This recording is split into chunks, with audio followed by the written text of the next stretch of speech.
Older cars are something we should cherish, and I didn't feel this way until I bought an older car. I was born in '04, so a car made around that year or older would be considered an old car, at least for me.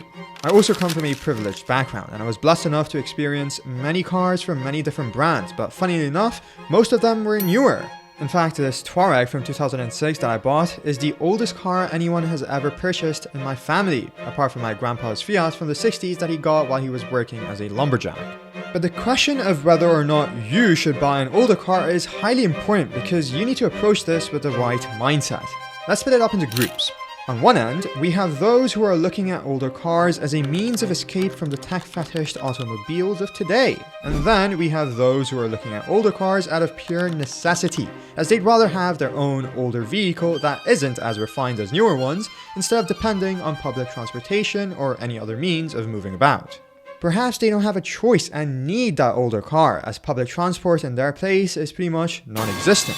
Nevertheless, buying an older car is an experience I really think every single person should experience. Because they're older, they aren't as complicated, and the tech is pretty bare bones. If you get an early to mid 2000s car, you might just have a really nice blend of somewhat modern features with that old school build. It's something that is quite a joy to experience if I'm being honest. My car doesn't have screens, and I do see myself pinning up my phone on a holder to get maps or Waze or whatever. But that doesn't take away from the car, surprisingly. It adds to it in a weird way. But being older, it's not as complicated to fix, but it's also German, so it is indeed quite complicated to fix. Trust me, I would know. That is one of the few things that aren't going for older cars. You might be buying something extremely depreciated, but that doesn't change the fact that the car was the price it was at the start for a reason.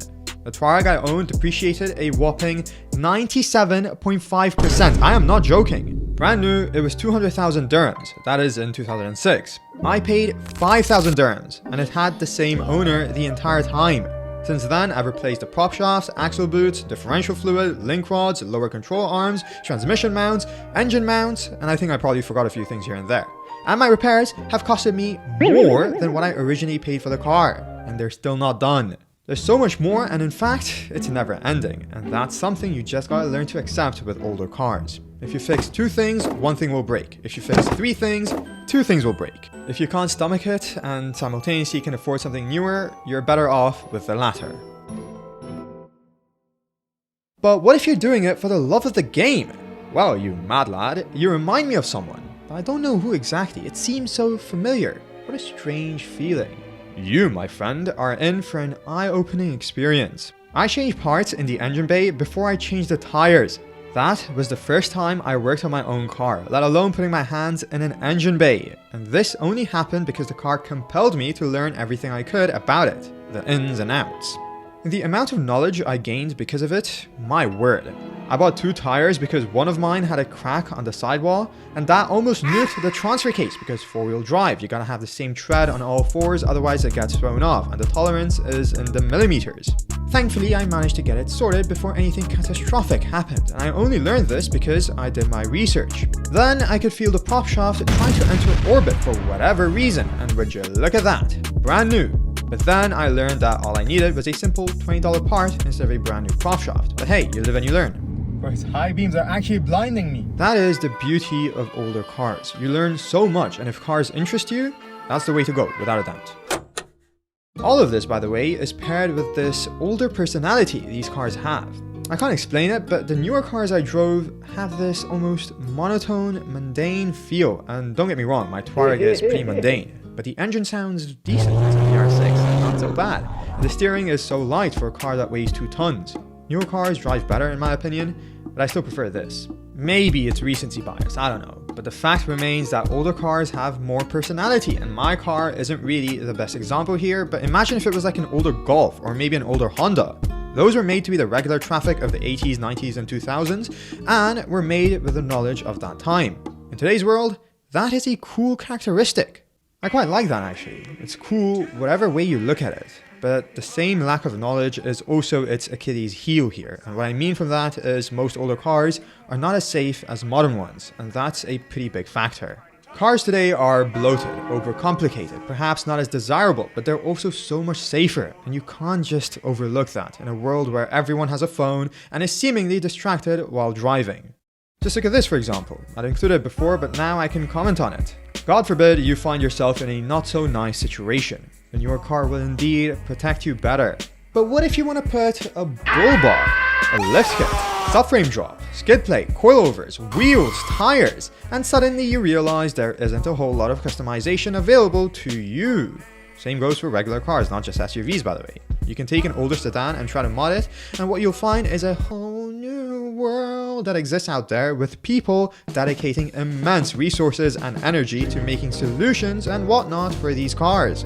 I'm talking lowering kits, aftermarket body kits, interior mods, power mods. It's like being a kid entering a candy store. And the thing is, older cars make you want to mod them. In fact, it's a fact. Tell me, would you really want to mod a newer Accord, for example? No, I mean, what would that do for me? If I'm in that position, what would seriously, what would it do for me?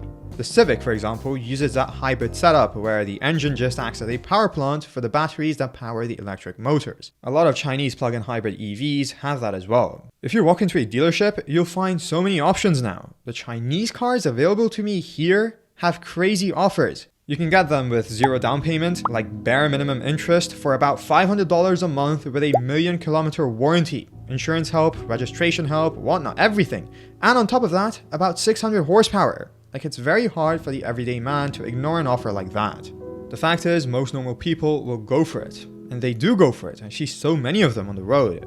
The topic I'm trying to bring up here is reliability, with the average car ownership lasting about 5 to 8 years from what I've seen here. By the time your warranty is up on your newer car, you won't even own it anymore.